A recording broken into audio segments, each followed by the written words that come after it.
They thought they could ruin a family of 7 out of pure greed. They had no idea who they were messing with. This is a story about my best friend, her husband, and their 5 kids.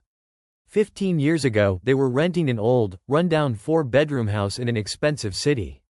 The kitchen was disgusting, the drains always smelled, but it was all they could afford. They paid $400 a week, which, back in 2004, was a steep price for a place in that condition. But they made it a home.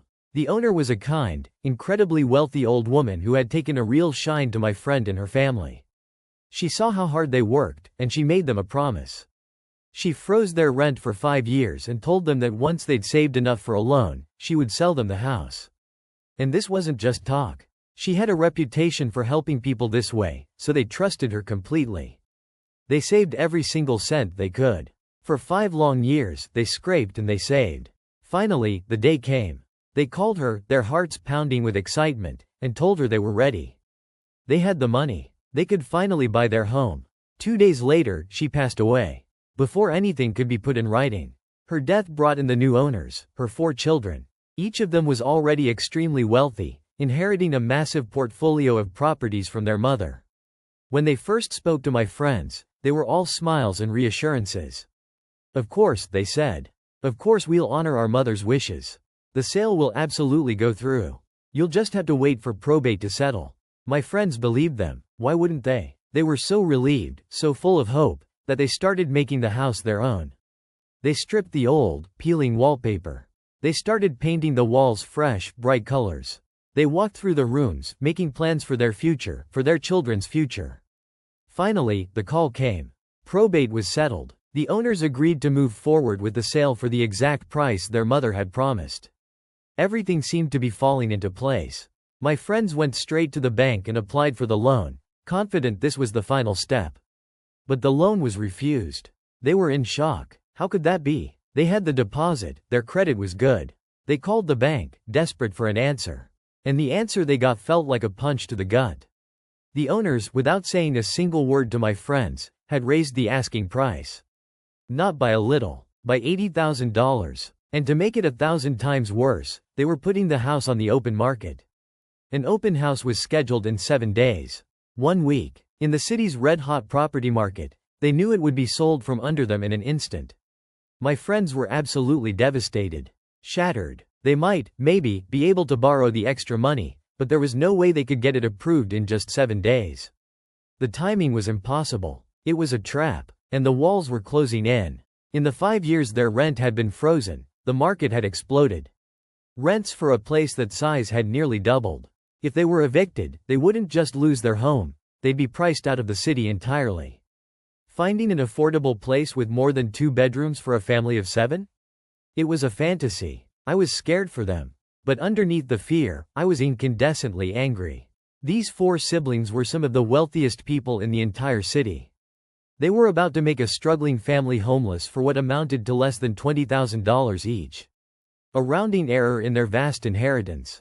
They didn't need the money. This wasn't business. It was pure, rotten greed. And it was obvious now that this was their plan all along. So while my friends scrambled, making frantic calls to banks and brokers, I started plotting. They wanted to sell the house for top dollar? Fine. I started researching everything that makes a property desirable to a buyer. And then I made a list of how to do the exact opposite. We needed to make that house as repulsive as possible, without making my friends look like terrible tenants. We had 1 week. First, presentation. A clean, uncluttered space feels bigger. So we did the reverse. We moved all their furniture away from the walls and into the middle of the rooms. We borrowed extra chairs, lamps, and boxes from neighbors and crammed them in.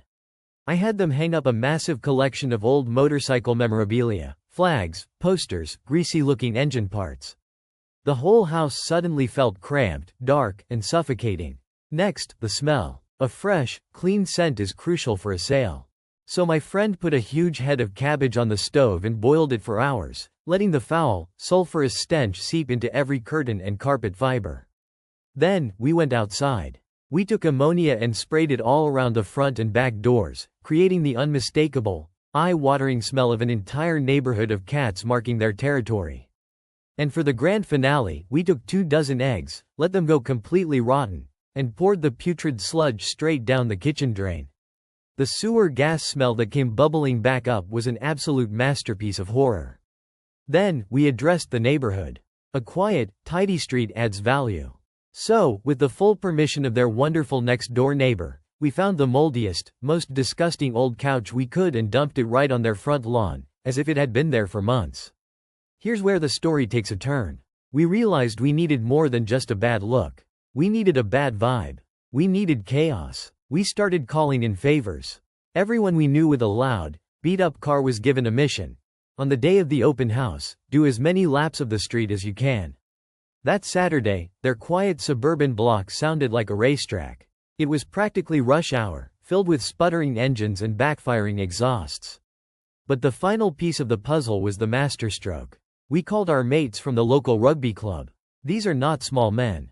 They are huge, intimidating guys who play full-contact football without any of that soft padding. We told the neighbor next door to set up a barbecue in their front yard. We supplied free food and cheap beer. And then we invited the entire team. They rolled up on loud motorcycles, wearing their roughest gear, torn jeans, leather vests, the works. A massive crowd of the biggest, scariest-looking guys you've ever seen set up camp right next door to the open house, crushing cans and roaring with laughter. The day of the open house arrived. It was glorious. A stream of potential buyers showed up, eager to get into the hot market. And one by one, we watched them fail.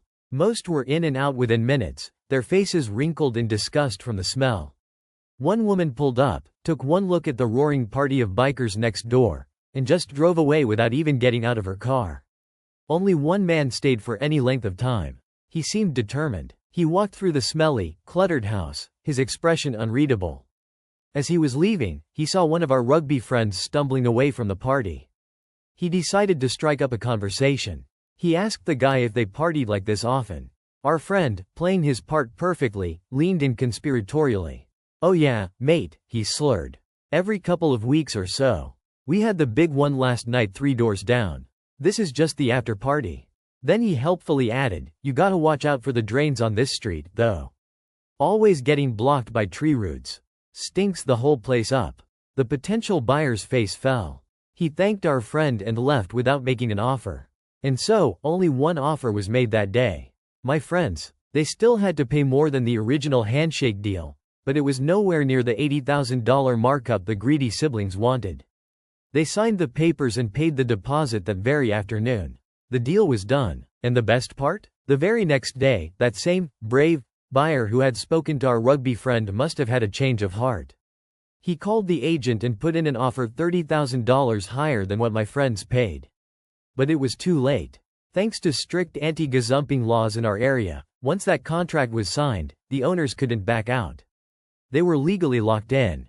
They had to sell it to my friends.